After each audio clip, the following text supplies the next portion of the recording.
Hello, everybody, and a very warm welcome to Cultural Communication Confidence with me, Victoria Reynoldson. And I'm incredibly excited to have another guest with us today. We have Kathryn Read here joining us from Austria. Hi, Kathryn. How are you?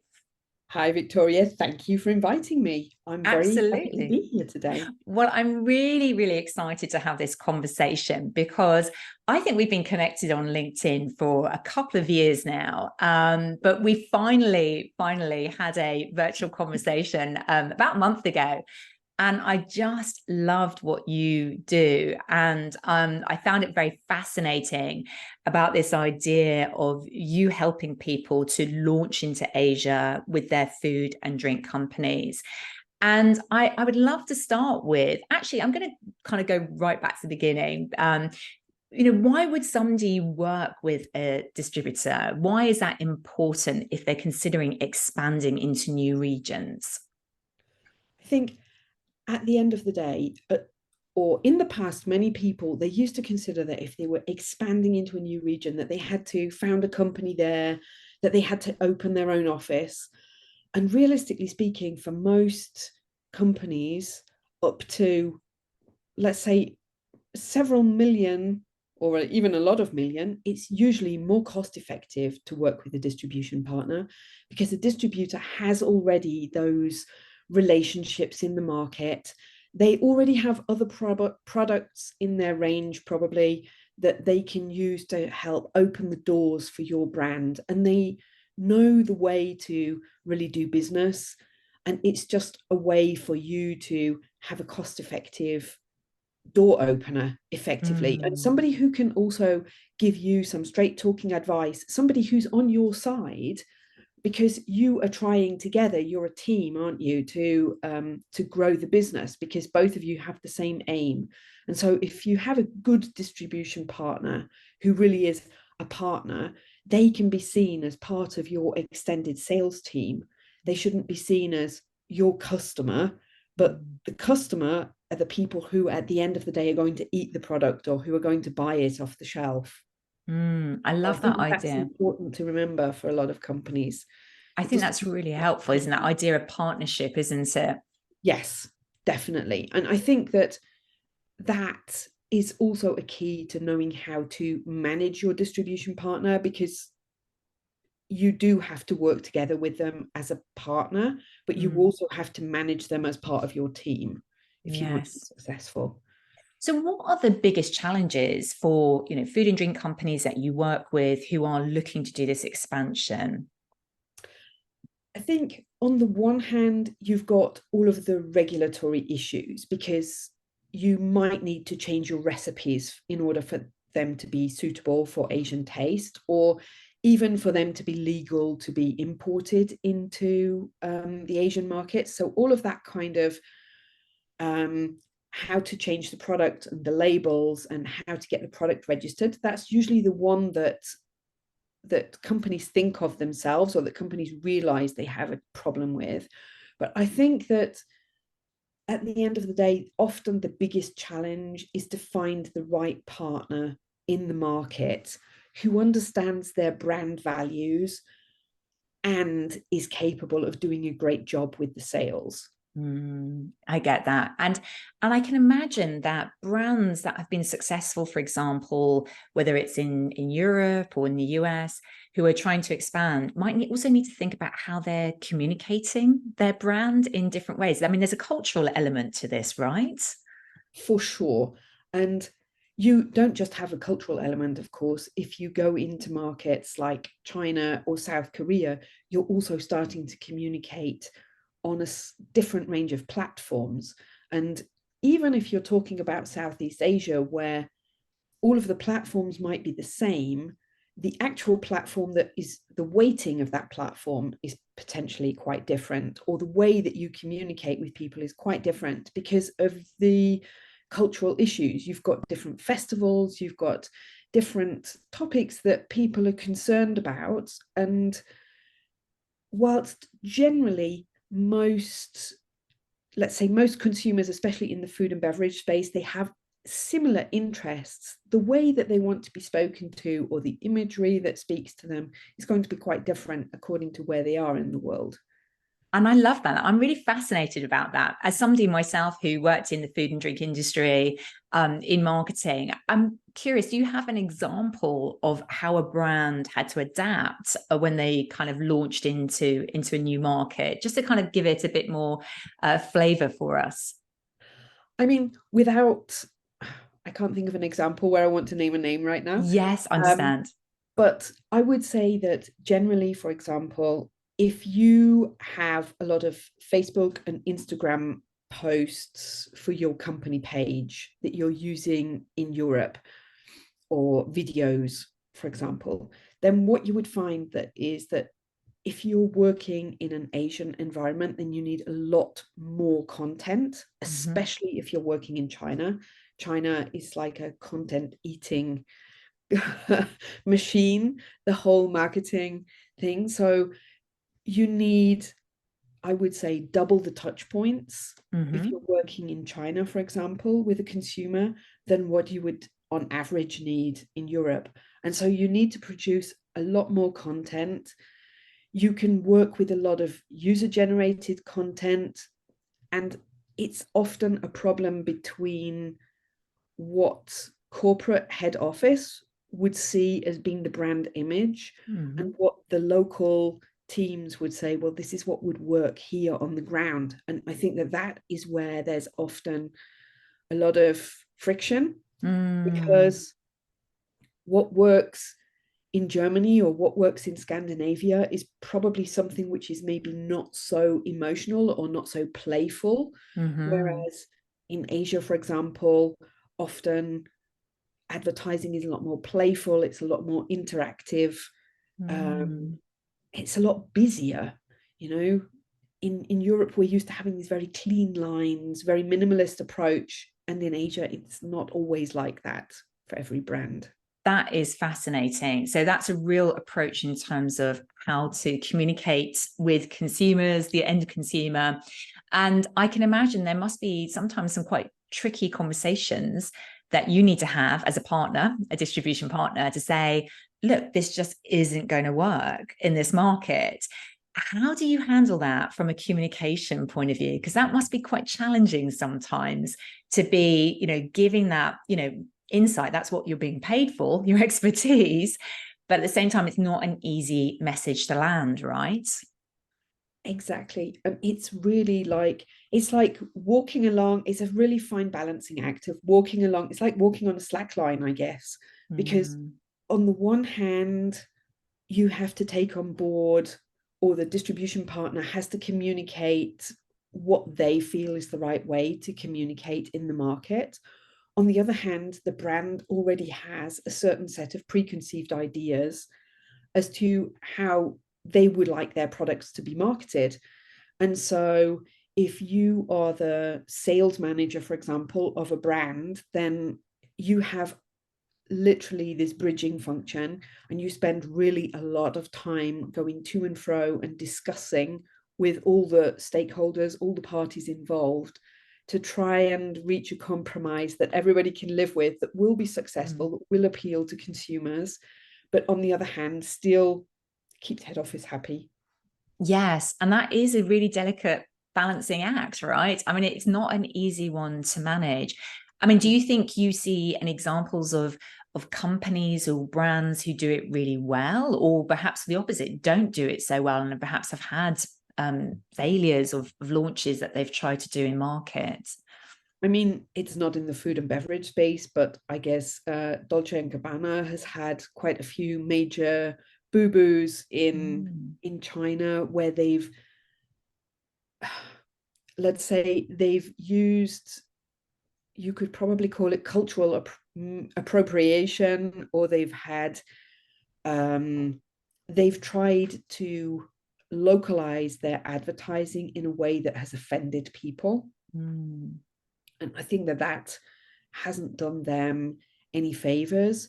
But then you also have, for example, fairly simple examples such as Walmart when they entered into a market like Germany, where the Germans didn't like the fact that Walmart had greeters at the entrance, and everybody was really friendly and everybody was really upbeat and kind of American in their approach. And the Germans didn't like that. That was too much for them, you know? That's really interesting as well, because of course you've also got this dynamic that you're originally British, but lived Yep. in Austria for an incredibly long time. So what also do you notice in these dynamics between sort of even within Europe, you know, the UK, German speaking countries? What has really been sort of clear to you from a business point of view that you've learnt over the years? I think that from a business point of view, I would say the biggest point, maybe, at least in export, is that Germans and Austrians tend to be very systematic in their approach to doing their exports. They tend to be more process oriented rather than let's just go with what we feel, which tends to be a little bit more the approach in the UK. People tend to be a little bit more, let's try it, and if something goes wrong, then we'll change it, rather than having this very process driven approach, especially at the beginning of a partnership or at the beginning of expanding into a new market.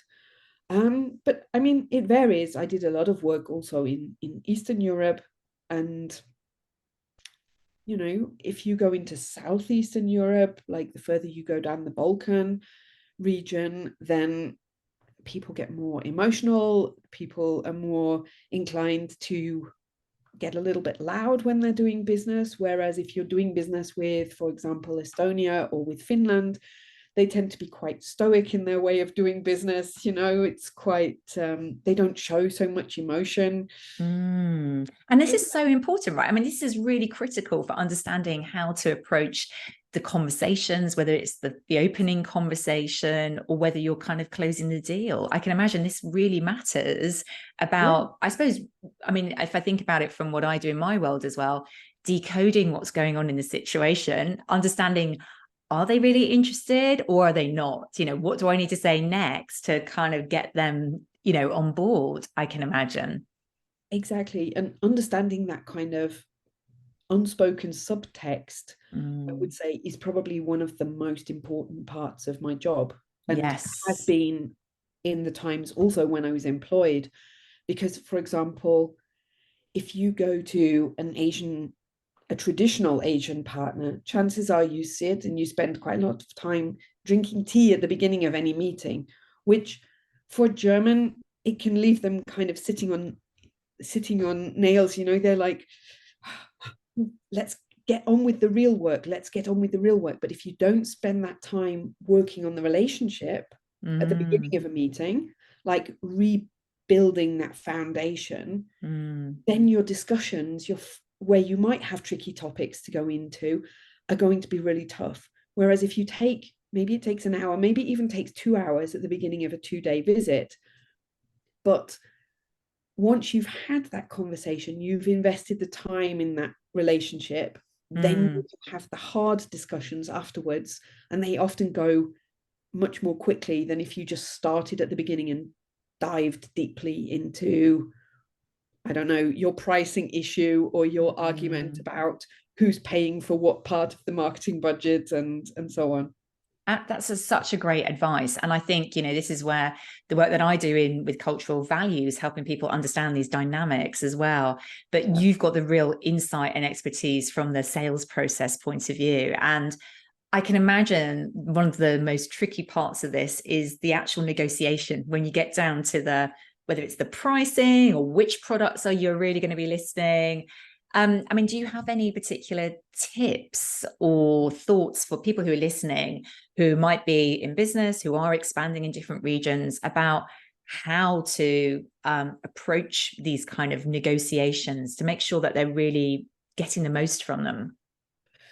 I would say most important is don't try to negotiate the really important things too early.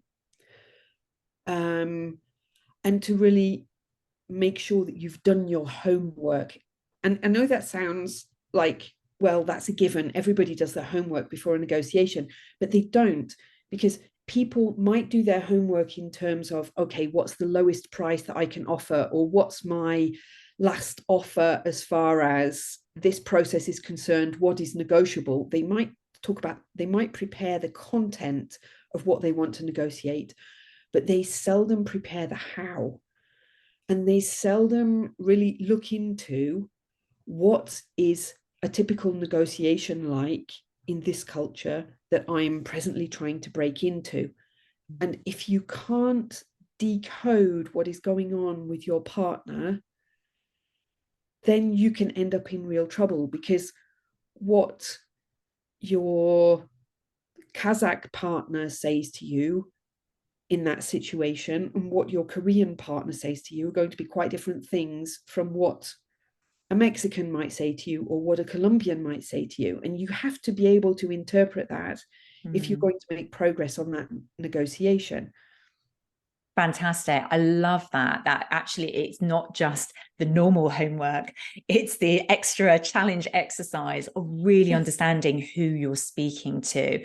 And so you help with providing those kinds of insights and support around understanding the who and how to talk to them. Is that right? Definitely.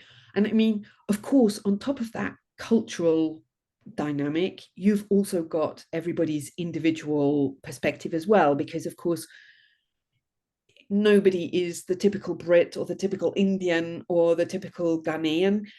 Everybody has their own particular way of doing business within that spectrum. But at least if you know that, for example, that the Japanese are often very happy to sit in silence for longer than you are, then you can at least work with that, and you can learn how to deal with that, and how, more importantly, not to deal with it by jumping in and thinking they're upset with me, I need to offer something more, when perhaps it's just a tactic. Yes, I love that. And I think it's, so critical, because actually this is the real difference now, right? Between business landing and it just kind of disappearing into the air, right? So I love that idea, understanding. Now, I can see that clearly you've built that up over time with your experience and from your time when you were working for other companies and then set up your own business. But how do you usually recommend for people to build up their knowledge of other cultures? Because this is the key point. You're right. There is this idea that we can learn about different cultures, but also we need to be a bit careful we're not stereotyping. And there might be other influences like corporate culture, or this person is influenced by multiple cultures. So how do you help people navigate all this? Realistically speaking, you have to evaluate each case on its individual merits. And that's really difficult to do, of course, because it means that but you have those kind of guidelines of, okay, I know that generally this or that, but you have to have, I think, a really strong grounding in the general aspects of it before you can start going deeper into it and really see how an individual person or an individual company ticks. And it's a little bit like peeling an onion, you've got different layers that you can get into, and the more experience you have, the more you notice. And I think that is the same with any culture, that the first time you go somewhere, maybe as a tourist, then you see perhaps the only things that you notice are the cliches, as it were. You see that the Frenchman goes to the bakery in the morning and comes home with his baguette under his arm, that kind of thing that you've learned in school. But as you've been there more often, then you start to notice more details and you start to realize. And so I try and help my clients to accelerate that process with the learnings that I've had, whilst at the same time making them aware that this kind of cultural stereotyping is something that you have to be careful to avoid. Yeah. And it doesn't matter, any kind of cultural training that you go to is going to teach you different things about how to behave within a culture. But at the end of the day, you have to have a certain amount of empathy and a certain amount of listening ability and observing ability in order to be able to decode what's going on in front of you and really put everything together. I love this. And I'm so pleased you're saying this as well, because it's very much in line with my philosophy, which is, yes, cultural value maps and understanding what the research says about different cultures can be helpful as a starting point. And then we need to apply our cultural intelligence, literally our intelligence, and say, okay, but who is the human in front of me? And what am I hearing? What am I observing in their body language, their nonverbal communication? What am I going to try? But then, it goes also to, well, if that doesn't work, what will I try differently? Like, how am I going to adapt myself in this situation? So I think this is great to hear. You're very much in line with this. Yeah, and I think it's also one of those things that I can support a client so far. I can give them frameworks, I can give them a certain amount of knowledge, they can practice certain situations with me, but at the end of the day, their experience is going to be what cements all of that together. Yeah. And you can't get that somewhere else. You have to get that in your own learning way. And I think that all of us, like if you've worked with Asia or someone, there are always going to be situations where you sit and think, oh, I should have, I should have acted differently, or I should have said something differently, in the same way that I'm sure that all of us have had an argument with a partner or a sibling at some point, and when you replay it in your head, you're like, oh, I wish I'd said that, or all of these clever things that occur to you that you could have, the killer argument that you could have had. I And I love think that. the I'm same with laughing because I've international had it's the same with international negotiation. You always have that kind of, oh, if only. Yeah, and I love that, because I'm laughing because I have had my argument with my son this morning. But beyond that, though, I think that is fascinating, because you're right. It is like, we can't expect it to go 100% perfectly every time. And it's a really good point that this is a reflective practice as well. We have to reflect on what we learn along the way and then do differently. We can't keep repeating the same mistakes. So I think that is the critical point. Now, Kathryn, I know that you are a very passionate traveler, and I'm sure this is a key way that you keep your knowledge and insights really fresh around not only what's happening in food and drink, but specifically what's happening in different regions and countries. So I would love for you to share a bit more about where you've been in the world recently and what kind of things you were noticing when you were out and about. Well, how recently? What do you call recently? Which time frame are we looking at? Well, let's say, okay, so we're right at the end of 2023 here as we're recording this. Let's say, have you been anywhere particularly in the last 6 months? Yes, I have. I've had quite a lot of nice travel in the last 6 months. So the last 6 months, I've been to Korea. I've been twice in China, twice in Hong Kong, and I've also been in Thailand. So Wow, a lot of travel going on there. So let's there's been start quite a bit of with travel, yeah. so let's start with Korea. I'm quite curious about Korea, because I was working with a couple of Korean clients earlier this year. So what did you notice on your travels? What's shifting, or is there anything new trends wise that you particularly identified when you were there? I found that compared to pre-pandemic, there was more emphasis on people buying foods, like food for health, Mm-hmm. not in the sense necessarily as health foods, but the fact that ordinary foods, because of the nutrients that they provide, that they can contribute to your overall well-being. And that's something that I've noticed in the whole of Asia post-pandemic, that people, because there's this approach, the traditional Chinese medicine approach would be a very holistic approach, and I think that also influences most Asian countries, that people are looking for a more healthier option. They've realized, you can't buy your health, and so people have been looking for quite healthier versions of their favorite foods. I've also seen, but these are quite niche things. I've also seen a rise in alternative proteins and in low and no alcohol. They're very much niche products. What I've found very interesting, but not specifically in Korea, has been the way of individual kind of coffee products coming up. And Korea is a huge coffee market. And so I've seen a lot of interesting coffee things and coffee shops, and a big explosion of people, coffee shops trying to produce individual drinks, and so kind of going really overboard on what you can get in terms of coffee. Okay, so like almost personalized, bespoke kind of coffee uh, Yes. that you can buy. Fascinating. And I love that. I mean, I think that's the kind of insight you can't get unless you're really on the ground, kind of experiencing it and seeing it.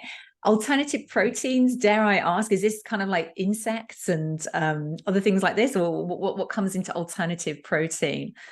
I would say alternative, yes, also insects. Although obviously in Asian cultures, especially in Thailand, for example, insects have traditionally been a part of the culture. So Mm, they're not really that alternative. mm, Um, but I would say seeing a lot more plant milk, mm, especially in places, not just tourist places, but also other places.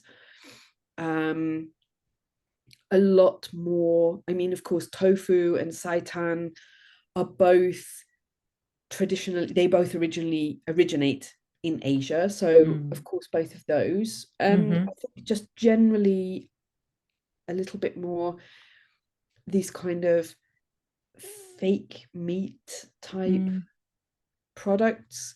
yeah. Although, my personal feeling is that they've already peaked in Asia, Mm, and that people are tending to go back to their own Asian, more traditional alternatives. mm, Because, if you go to a Buddhist restaurant in most parts of Asia, you would hardly know that you're not eating meat, and it's mushrooms and it's tofu and it's seitan and all of these kind of things, but they've been prepared in a way that it tastes pretty much like, if it's prepared with a strong tasting sauce, it tastes like meat. If the texture is similar, hard mm. to tell.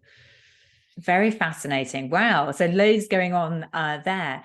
And then more broadly, I mean, across the region with all the other trips that you were going on, both for business and I know Thailand, I think was for pleasure as well.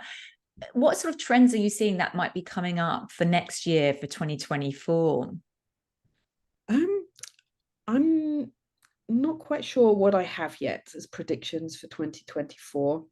I Mm, think that this question of health is going to be again a big one, and also the fact of having healthier versions of food that people are eating anyway. So having mm, foods that are lower in fat, that are lower in sugar, um, but that are still very convenient to eat. I think there's also a certain trend towards, if I say organic, that's maybe taking things a bit far, but having healthier, making sure that the vegetables that you eat and the fruits that you eat are healthier, and that the quality of the ingredients that you buy is a higher quality. I think that yes.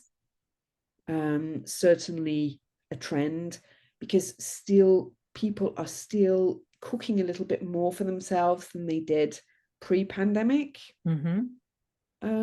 Yeah, so we will see how that.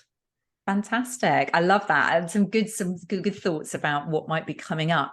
But I also know that you're very, very passionate foodie yourself, as well as loving travel. And one of the things I absolutely love on your LinkedIn is your Foodie Friday that you share over there. Absolutely love that. I always learn something new and it always makes my mouth water. But I don't know whether I can even ask you this question, which is, do you have a favorite dish or favorite cuisine, or is it just so impossible to choose from all the amazing food that you get to eat as part of your job? I think it's pretty impossible to choose. I mean, of course, I love Chinese food, Vietnamese food, Korean. I love basically all kinds of Asian food, apart, but I'm allergic to fish and seafood, so I have to Ah, avoid that. yes. But I also love Lebanese food. Okay, interesting. So I did not know that about you. So that is interesting. But absolutely, if anybody's listening wants to have a great insight into food across Asia, do follow Foodie Friday with Kathryn, because I just absolutely love that. I think it's absolutely brilliant. Fantastic. Well, I mean, this has been a really, really interesting insight into the world of what you do. And I loved how you described to me once that your role is like this bridge, Yes. that sort of human bridge. Do you want to just tell us, just explain a bit more about how you think about yourself as the bridge? Yeah, I think that I'm the bridge between European and Asian companies to help both sides get the most out of their sales efforts and marketing efforts. So that could be with helping them to make sure they've got the right partner who is really going to amplify their brand voice in the region that they're looking for. Or it could be that I'm helping to train their staff so that they can better manage a distributor that they already have as part of their network and part of their team. Or it could simply be that they say, we don't have the capacity ourselves to do sales in Asia. Maybe you could start it for us. And I do that then as a kind of fractional sales role. So those are my kind of three main, individual coaching is one of the things that I love to do with people though. So yeah. I can imagine. And I can imagine that actually that really makes a big difference in the way that then people are going on to communicate with the people that they are meeting, their business partners, and helping them to approach it in the way that's most appropriate for the culture, right? Exactly. Yeah. I think that Into that is something, that kind of flexibility, that it's not just one size fits all, is something that companies especially, tend to underestimate. Yeah, I love that. Yeah, I'm totally in line. I think, too often there's this this assumption, sorry, that it's one globalized way of doing things. And reality is you've got to pick up these nuances to make it work, right? Exactly. Amazing. Well, listen, the name of as we're coming towards the end of this, I'm conscious that the name of this podcast is Cultural Communication Confidence. And it's a question I always like to ask guests who come onto the show, which is, what does that mean to you and how does it show up in your world? For me, it means being extremely thoughtful before opening my mouth. So engage brain before mouth, that typical thing that teachers used to tell us in school. And so I would say I'm quite careful with my English. Um, I try not to use too many colloquialisms or too much British slang that I think that maybe a partner might not use, because I think that that is the basis of the communication, that at least the words are understood. And for me, it means communicating to each individual in a way that they can understand and relate to. So that might mean using a word or an expression to describe something that I would see as being the wrong expression, but it might be just mirroring back to the person who's talking to me so that I know that they understand what it is that I'm talking about. And I think that that's important, to really tune in to whoever it is that you're talking to, and make sure that your message lands with them, because the communication only takes place when it lands with them, and not when I've just opened my mouth and spouted a load of stuff that sounded clever to me. But if the other person doesn't get the message, then I've completely missed the target. That is just a fantastic summary of what we've been talking about here today. Amazing. Thank you so much, Kathryn. Now, if people are listening and are quite curious to learn more about what you do, how you might be able to help them, what is the best way for them to find out more? I would say you are very welcome to reach out and connect with me on LinkedIn. My standard thing would be follow on there, because I've got creator mode activated, but please do reach out and connect. My website is just my name.com, so kathrynread.com. And if any of your listeners are thinking about which would be the right Asian market for their international expansion next year, or which market anywhere in the world would be the right one, how to choose the right market, then I have an ebook on that. And so if they would like to go to kathrynread.com/confidence for confident communication, then you can download the ebook there. Amazing. I really appreciate you sharing that with the listeners. Thank you. And we'll make sure we put the links to all of those in the show notes so people can follow directly to all your various places that you mentioned there. But thank you so much, Kathryn, for joining me for this conversation. I found it personally absolutely fascinating. I've learned a lot and found it really interesting to hear more about what you've been learning recently on your travels and also thinking about trends coming up. But I think it's really landed this point for me about how important it is we need to adapt our communication and behaviors when we are in working with different cultures, and how important this is to make sure. I love that point in the end. You said, like, you need to make sure that the message actually lands. That's when it's communicated. You're not just broadcasting. So thank you so much for being here today. It's been really great to chat to you. Thank you for having me. It's been an absolute pleasure. Thank you. Bye for now. Bye.